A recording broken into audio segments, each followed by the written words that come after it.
হচ্ছে, কারণ রাস্তায় যারা থাকবে তাদেরকে আমরা পাস দেবো না, তারা রাস্তায় থাকবে যারা আসে।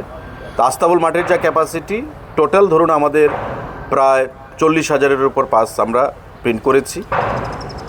সেটা ডিপেন্ড করবে পরবর্তী সময়ে, কারণ আমি বলেছি যে সামনের দিকে থাকবে, মাঝখানে থাকবে এবং পেছনের দিকে থাকবে। তো গ্যালারির জন্য আমরা কোনো পাস করিনি, মাঠের জন্য আমরা পাস করেছি। ঠিক আছে,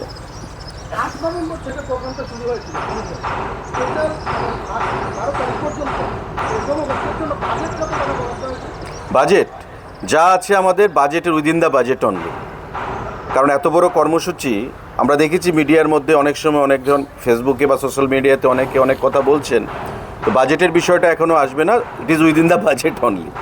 ঠিক আছে, দেখুন আপনারা নিজেরাই সাক্ষী লাস্ট ইয়ার কি ক্রাউড হয়েছে।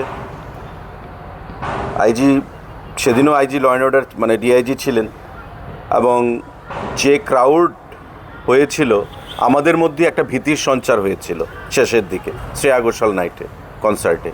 তো আমরা আশা করছি এবারও হিউজ ক্রাউড হবে, কিন্তু ডিসিপ্লিনড ওয়েতে সেটা যেন আমরা ট্যাকেল করতে পারি। তাই আজকের এই সাংবাদিক বৈঠক, এবং পুলিশের তরফ থেকে যে অ্যাডভাইজারিজগুলো এখানে দেওয়া হয়েছে সেগুলো যেন আমরা পালন করতে পারি। আমি যারা পাস নিয়েছেন বা যারা দর্শকরা বা উপস্থিত থাকবেন আগামী পরশুদিন 12 তারিখের কর্মসূচিতে, তারা যেন সেটা মেনে চলেন, সেটাই আমার প্রত্যেকের কাছে আহ্বান থাকবে।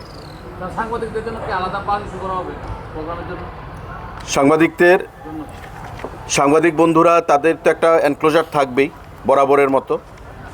তার বাইরে আমরা কিছু পাস মানে এটা ভলান্টিয়ারদের জন্য কিছু পাস দেব, সাংবাদিকদের জন্য কিছু পাস আমরা দেওয়ার চেষ্টা করছি।